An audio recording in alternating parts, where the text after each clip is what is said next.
We woke up the next morning, didn't get a ton of sleep, but we were still glad that we crashed. We actually checked out of our Hanoi hotel because we were going to be off to our next adventure. We were picked up by our next tour to Halong Bay. We booked with the option of transportation, and we weren't the only transport, but we were the first people they picked up. And this is by far the nicest private van I've ever seen. Every seat had its own massage option. There were charging ports, and it was just amazing. We drove for about an hour, and then we had our first stop, which was this little galleria. There was different snacks and a little cafe you could buy stuff at. We got smoothies and then a big gift shop, and we saw this gorgeous hand-stitched art all over, and I ended up getting one because they were just so unique and colorful. This is what I got. And then we were off on to our next stop. We drove about another hour, and then we finally started seeing water. We got dropped off at the shop, and while we waited, we got another smoothie, and I tried Vietnam's version of sour Skittles, and 10 out of 10, I wish I would have bought another pack. We waited for about an hour because they had to clean the ship from the last group of people that were there, and then we were able to board. And we got on a little mini boat. We all had to wear life jackets. And then we got onto our actual boat. We were only staying for one night, but we were really excited. It's one of those things that I feel like you always hear is super popular and a must-do when you visit Vietnam. We were greeted with welcome drinks. We got a little welcome itinerary. We were able to get a little debriefing on what the next, 24 hours would look like. And then we were off. And once we pulled out of port, we were able to check into our room. It was small, but honestly, bigger than I thought it would be, and honestly I was really happy with the price that we spent. It wasn't bad. I didn't realize how wide a range of options there were for different boats in the bay, and I'm glad that we went with this level. I do wish it was a little bit cooler in our room, but there was a little bit of a crack window, but that's okay. We survived, and it was way cooler than outside, so it was okay. And honestly, just a big fan. It was so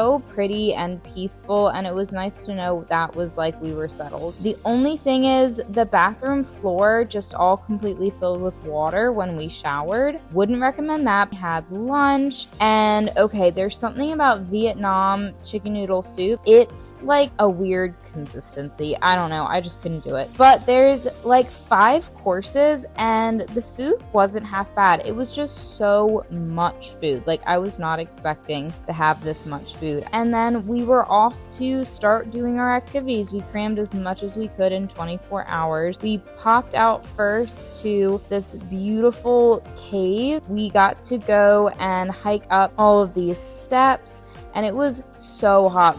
I'm really upset that we forgot to bring water with us, which was a huge rookie mistake. Look at how sweaty I am. I'm drenched. This doesn't properly show you how hot it was. And then we walked all the way to the top, and it was packed. That definitely did not help the heat, but we forgot water and didn't even think about bringing money, and I wish we had because I saw some cute little things to buy, but oh well. So we went into the cave, and I think the cave is a must visit if you're visiting the bay. I do wish that we could have gone earlier in the morning because it would have been less crowded and less hot. We were there at I want to say 1 or 2 p.m. and so it was the heat of the day. It was so crowded, as you can see. It was amazing though. You felt like you were in another world. This truly does not capture how huge this cave is. I was blown away, but I'm not gonna lie, it was really hot, and by the end of it we were just ready to leave. And then we misread the itinerary, and I thought that we were gonna go back to the boat before going to the next spot, but we weren't. We were taking our little boat and going to the next spot, and the next spot we were gonna be there for an hour, and it was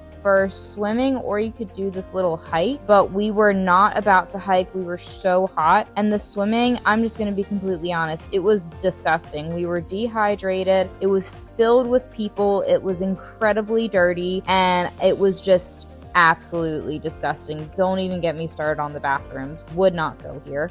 But then we went back on the boat. We survived that hour. We took a shower, and then it was happy hour on board. So, of course, we started drinking immediately. We were ready to relax and cool down. Then we enjoyed the sunset while we waited for dinner to start. Dinner was again another like 5 courses. So much food. I felt kind of bad. I feel like this was kind of wasteful because we just couldn't eat that much. And that does it for day 9. Stick around to see day 10.